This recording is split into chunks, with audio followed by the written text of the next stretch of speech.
Just like self love एक और advice है जो बहुत से लोग हमेशा कहते रहते हैं, वो है बी योर सेल्फ। बट अगर कोई जानता ही ना हो कि कैसे, देन हम में से बहुत से लोग हैं जो अलग अलग लोगों के साथ अलग अलग तरीके से बिहेव करते हैं। जैसे घर पे अलग, स्कूल, ऑफिस, कॉलेज में अलग तरीके से, इंस्टाग्राम पे अलग तरीके से और अपने फ्रेंड्स के साथ अलग तरीके से। और ऐसा नहीं है कि वो जानबूझ के ये सब करते हैं, बट ये सब नेचुरली होता है। फिर हम कंफ्यूज हो जाते हैं कि इनमें से हमारा रियल वर्जन कौन सा है, क्या इनमें से कोई रियल भी है। बहुत से लोग ये सवाल करते हैं बट एक्चुअल में बोलने से डरते हैं, क्योंकि खुद को ना जानना बहुत वल्नरेबल लगता है, बहुत वीक लगता है, जैसे कोई फंडामेंटल चीज़ जो है वो मिस हो गई हो। मैं भी बहुत से टाइम इन्हीं चीज़ों में कंफ्यूज रहती थी कि एक्चुअल में मैं हूँ कौन। और मुझे ये बीइंग योरसेल्फ वाली एडवाइस बहुत ही ज़्यादा इनकम्प्लीट फील होती थी। ये एडवाइस एक एजम्पशन पर बेस्ड है कि फिक्स्ड, स्टेबल, क्लीन सेल्फ हमारा ऑलरेडी एग्जिस्ट करता है, हमें उसे सिर्फ एक्सप्रेस करना है। बट एक्चुअल में आइडेंटिटी बहुत फ्लूइड है, बहुत डायनामिक है और इवॉल्विंग है। तो बी योरसेल्फ का मतलब ये नहीं कि हमारा एक प्री एग्जिस्टिंग सेल्फ है जिसे हमें सिर्फ एक्सप्रेस करना है। बी योरसेल्फ का एक्चुअल मतलब है कि हमें कंटिन्यूसली डिस्कवर करना है कि हम क्या हैं। एक और बात, हम में से बहुत से लोगों को एक सेफ स्पेस नहीं मिला है, जिसकी वजह से हम स्कूल पर अलग तरीके से बिहेव करते हैं, घर पर अलग तरीके से बिहेव करते हैं, या अपने फ्रेंड्स के साथ अलग तरीके से बिहेव करते हैं। हम एक ऐसी आइडेंटिटी बना कर रखते हैं कि जो सबको कंफर्टेबल लगे, सबको हैप्पी रखे और सबको प्लीज़ करती रहे। और जब हमने इतना ज़्यादा टाइम इतने ज़्यादा वर्जन्स के साथ स्पेंड किया, तो हम खुद भी कंफ्यूज हो जाएंगे कि हम एक्चुअल में हैं क्या, हम क्या चाहते हैं, हम क्या फील करते हैं, या क्या चीज़ें हमें मैटर करती हैं। हमारी लाइफ में एक फ़ेज़ आता है जिसमें हम ये जानना चाहते हैं कि हम हैं क्या, हम क्या चाहते हैं, क्या हमारे बिलीव्स हैं और क्या हमारी वैल्यूज़ हैं। और ये सब सवाल बहुत ही ज़्यादा कंफ्यूजिंग और अनकंफर्टेबल फील होते हैं, और इन सब का जवाब एक दिन में नहीं आता।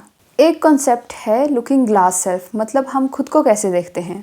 जैसे हम सोचते हैं कि दूसरे हमें कैसे देखते हैं, हमारी सेल्फ इमेज बनी है दूसरों के रिएक्शंस पर। जब किसी ने कहा कि तुम बहुत सेंसिटिव हो, या तुम बहुत फ़नी हो, या ये काम तुम्हारे बस का नहीं है, हमने वो सारी चीज़ें जो हैं एब्जॉर्ब कर ली।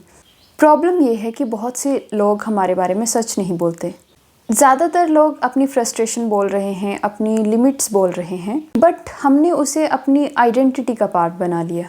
हम खुद को जानते क्यों नहीं हैं? ऐसा इसलिए है क्योंकि हमने हमेशा अडेप्ट किया है सर्वाइव करने के लिए। ह्यूमन सोशल एनिमल हैं। ग्रुप में रहने के लिए, बिलोंगिंग फील करने के लिए हम नेचुरली अडेप्ट करना स्टार्ट कर देते हैं।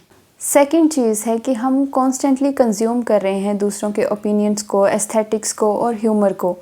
हमारी खुद की प्रेफरेंस डेवलप ही नहीं होती प्रॉपरली। कुछ चीज़ें हम बहुत बार देख लेते हैं, जिसकी वजह से हमारा ब्रेन जो है उन फेमिलियर चीज़ों को गुड कैटेगरी में टैग करना स्टार्ट कर देता है। हम इतना कंटेंट या ओपिनियंस जो हैं एब्जॉर्ब करते हैं कि हम जान ही नहीं पाते कि एक्चुअल में हम क्या चाहते हैं।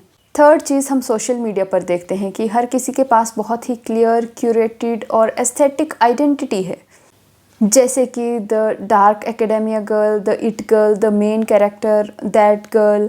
और हम सब कॉन्शियसली या अनकॉन्शियसली इन सब टेम्पलेट्स में खुद को फिट करने की कोशिश करते हैं। बट ये टेम्पलेट रियल नहीं है, ये परफॉर्मेंसेस हैं, केयरफुली क्यूरेटेड परफॉर्मेंसेस हैं। और जब हम अपनी messy, complicated, contradictory real self को इन टेम्पलेट्स में फिट करने की कोशिश करते हैं, तो हम ऑब्वियसली फेल होते हैं। अब आइडेंटिटी के बारे में बहुत ही ज़्यादा मिथ्स भी हैं, जैसे कि हमारी आइडेंटिटी जो है वो फिक्स्ड होनी चाहिए, क्लियर होनी चाहिए, बहुत ही यूनिक होनी चाहिए। ये सब मिथ हैं।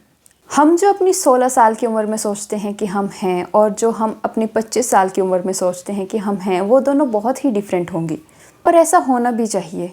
एक और बात, आइडेंटिटी कन्फ्यूजन होना बहुत ही नॉर्मल है। हम में से बहुत से लोग जो हैं वो प्रेशर ले लेते हैं एकदम ओरिजिनल होने का।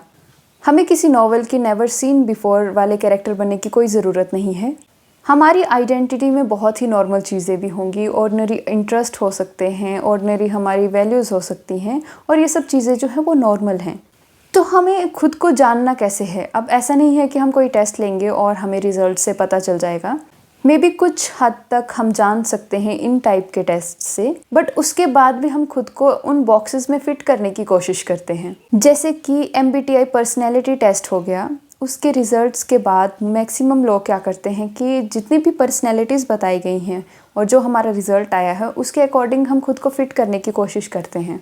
बहुत से लोग ज़ोडिएक साइंस के थ्रू खुद को डिफ़ाइन करने की कोशिश करते हैं, बट आप खुद को एक साइन से डिफ़ाइन नहीं कर सकते। तो हमें करना क्या है? हमें खुद को नोटिस करना स्टार्ट करना है कि हम कब एक्चुअल में अलाइव फील करते हैं, कोई काम या कोई हॉबी जिसमें हम बिल्कुल खो जाते हैं। वो मोमेंट्स ही क्लू हैं कि हम नेचुरली कहाँ एग्जिस्ट करते हैं, कहाँ हमारा ब्रेन जो है वो बिल्कुल थका हुआ फील नहीं करता, बहुत एनर्जेटिक फील करता है। सेकंड, हमें नोटिस करना है कि हम जेन्युइनली कब बहुत ही अनकंफर्टेबल फील करते हैं। जब कुछ हमारी वैल्यूज़ के अगेंस्ट होता है, एक गट फीलिंग आती है कि कुछ सही नहीं लग रहा, वो गट फीलिंग हमारी वैल्यूज़ का कंपस है। जब कुछ भी हमारी वैल्यूज़ के कोर्स से जो है मिसमैच करता है, वो रिएक्ट करती है। हमारी डिस्कम्फर्ट, हमारी बाउंड्रीज, हमारी वैल्यूज़ का एक मैप है जिसे हमें पढ़ना सीखना चाहिए। थर्ड है कि हमें अपने रिएक्शन को ऑब्जर्व करना है। कोई स्टोरी या मूवी देखने के बाद हम रोने लगते हैं, क्यों? कौन सी चीज़ों पर हमें गुस्सा ज़्यादा आता है? हमारे इमोशनल रिएक्शन वो डेटा हैं जो हमें बताते हैं कि क्या हमें मैटर करता है, क्या हमारी वैल्यूज़ हैं, क्या हमारी डिज़ायर्स हैं। हमें अपने इमोशंस को डिसमिस करने के बजाय हमें ये जानना चाहिए कि एक्चुअल में हमने ऐसा क्यों रिएक्ट किया।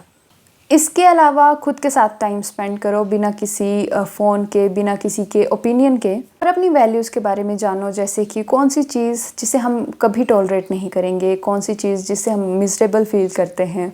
इन सब चीज़ों को जानने से हमारी लाइफ के डिसीजन जो हैं वो इजी हो जाते हैं। जब भी हम थोड़ा बहुत जानना स्टार्ट करते हैं कि हम एक्चुअल में हैं कौन, क्या हमारी वैल्यूज़ हैं, तो जो हमारी कोर वैल्यू है उसे हमें प्रोटेक्ट करना है, उसके साथ कभी कॉम्प्रोमाइज़ नहीं करना। ऑनेस्टली मैंने बहुत टाइम से खुद को जानने की कोशिश की। कभी मैं MBTI पर्सनैलिटी में खुद को ढालने की कोशिश करती थी, कभी किसी ज़ोडिएक साइन में खुद को ढालने की कोशिश करती थी। बट जब भी हम खुद को सर्टेन वर्जन में ढालने की कोशिश करते हैं, हमें जेन्युइनली अच्छा फील नहीं होता। आई थिंक बहुत से लोगों को यहाँ कन्फ्यूजन हो जाएगी। मैं ये नहीं कह रही कि ये चीज़ें हेल्प नहीं करती, बट हम खुद को उस सर्टेन वर्जन में ढालने की कोशिश ना करें।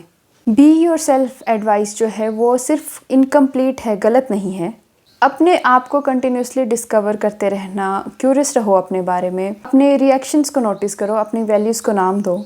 हमारी आइडेंटिटी जो है वो कोई प्रोजेक्ट नहीं है जिसे हमें कंप्लीट करना है, बल्कि हमें नेचुरली इवॉल्व करते रहना है, जिसमें हमें पेशेंस चाहिए, ऑनेस्टी चाहिए और टाइम चाहिए। सो आज की वीडियो में इतना ही। अगर आपको ये वीडियो पसंद आई हो तो आप इस वीडियो को लाइक कर सकते हैं और मेरे चैनल को सब्सक्राइब कर सकते हैं।